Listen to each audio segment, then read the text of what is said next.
अस्सलाम वालेकुम वरहमतुल्लाहि वबरकातुहू। व्यूअर्स, आज की इस वीडियो के अंदर मैं आपसे शेयर करने जा रहा हूँ एक स्टोरी, और वो स्टोरी है फ्रेंडशिप की, एक लकड़हारे और शेर के बीच में। लकड़हारा और शेर दोनों फास्ट फ्रेंड बन गए, और एक दिन लकड़हारे के जहन में आया कि क्यों ना वो अपनी इस दोस्ती को मज़ीद मुस्तहकम करने के लिए और अपनी इस दोस्ती को जांचने परखने के लिए शेर की अपने घर में दावत करे। तो नाजरीन, इन्हीं ख्यालात का इजहार जाके उसने अपनी वालिदा से किया कि अम्मी जान, मैंने जंगल के अंदर अपना एक दोस्त बनाया है, तो मैं ये चाहता हूँ कि हमारा रिश्ता मज़ीद मुस्तहकम हो जाए, तो मैं उसकी अपने घर में दावत करना चाह रहा हूँ। उसकी माँ ने उसको हंसी खुशी इजाज़त दे दी। तो नाजरीन, जैसे वो जंगल में आया और शेर को दावत के लिए कहा, पहले तो शेर जो है उसने इनकार कर दिया कि मैं एक जानवर हूँ और मैं जंगल के अंदर रहता हूँ और तुम एक इंसान हो, तो मेरा आपके घर में जाना मुनासिब नहीं है। लेकिन जिस वक्त लकड़हारे ने बहुत ज़्यादा इसरार किया, तो उसके इसरार पर वो उसके घर चला गया। जैसे ही लकड़हारे ने ड्राइंग रूम खोला, उसके अंदर उसको बिठाया और अपनी माँ से ये कहने के लिए अंदर गया कि मेरा दोस्त आ चुका है, उसके कुछ खाने का इंतज़ाम करें। तो उसकी माँ ने अपने बेटे के दोस्त को देखने के लिए, यकीनन एक तजस्सुस था कि जंगल के अंदर ऐसा कौन सा दोस्त बन गया मेरे बेटे का। तो जैसे ही उन्होंने दरवाज़ा खोला, तो ना सिर्फ वो हैरान हुई, बल्कि एक खौफ की वजह से उन्होंने चीख मारी और बड़े गुस्से के अंदाज में अपने बेटे से मुखातब होकर कहा कि तुमने ये क्या कुत्ते बिल्लों के साथ दोस्ती लगा ली है। ये एक खूनखार जानवर है, ये एक शेर है, ये इंसान को किसी भी वक्त नुकसान पहुंचा सकता है। तो नाजरीन, जैसे ही ये बात हुई, लकड़हारा जो है वो बहुत परेशान हो गया और अपनी माँ को चुप करवाने लग गया। जैसे ही वो ड्राइंग रूम की तरफ आता है, तो देखता है कि वहाँ पे उसका दोस्त यानी कि शेर मौजूद नहीं था।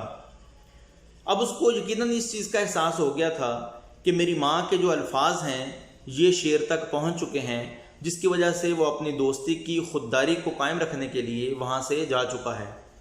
कुछ दिन गुजर गए। लकड़हारा जंगल में इसलिए ना गया कि कहीं उसका दोस्त यानी कि शेर जो है वो उसको नुकसान ना पहुँचाए, क्योंकि उसकी माँ के जो अल्फाज थे वो काफ़ी ज़्यादा सख्त थे। 1 महीना या 2 महीने गुजर गए। जैसे ही वो जंगल के अंदर जाता है, तो दोबारा उसके साथ फ्रेंडशिप का हाथ बढ़ाता है और उससे माजरत करता है कि मैं माफ़ी चाहता हूँ अपनी माँ की उस दिन की गुफ्तगू की वजह से। जैसे ही वो उसके करीब जाता है, तो वो उससे काफ़ी नाराज़ दिखता है। जब लकड़हारा बहुत ज़्यादा इसरार करता है हैंडशेक के लिए, तो वो उससे बिल्कुल भी हैंडशेक नहीं करता और उससे कहता है कि यहाँ से चले जाओ, मुझे आपके साथ दोस्ती नहीं करनी। लेकिन जिस वक्त वो बार बार इसरार करता है, तो शेर गुस्से में आता है और उसको अपने पंजों में पकड़ लेता है और उसे कहता है कि ये जो तुम्हारे हाथ में कुल्हाड़ा है, अगर तुम अपनी ज़िंदगी की बका चाहते हो और मेरे नुकीले दांतों की ज़द में नहीं आना चाहते, तो तुम ये कुल्हाड़ा मेरे सर पे मारो और यहाँ से चले जाओ। अब मरता क्या ना करता, लकड़हारे ने वही कुल्हाड़ा पकड़ा और शेर के सर में दे मारा। वहाँ उसको काफ़ी ब्लीडिंग स्टार्ट हो गई, लेकिन शेर ने उसको जाने के लिए कह दिया। जब वो वहाँ से चला गया, तो बहुत अरसा गुजरने के बाद, तकरीबन 5, 6, 7, 8, 10 माह गुजर गए होंगे, उसके बाद लकड़हारे का दोबारा उसी तरफ गुजर हुआ।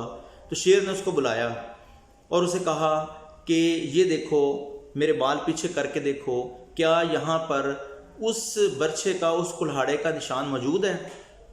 उसने जब देखा तो उसने कहा जी नहीं, ये निशान जो है, ये ज़ख्म जो है, ये तो मुंदमिल हो चुका है।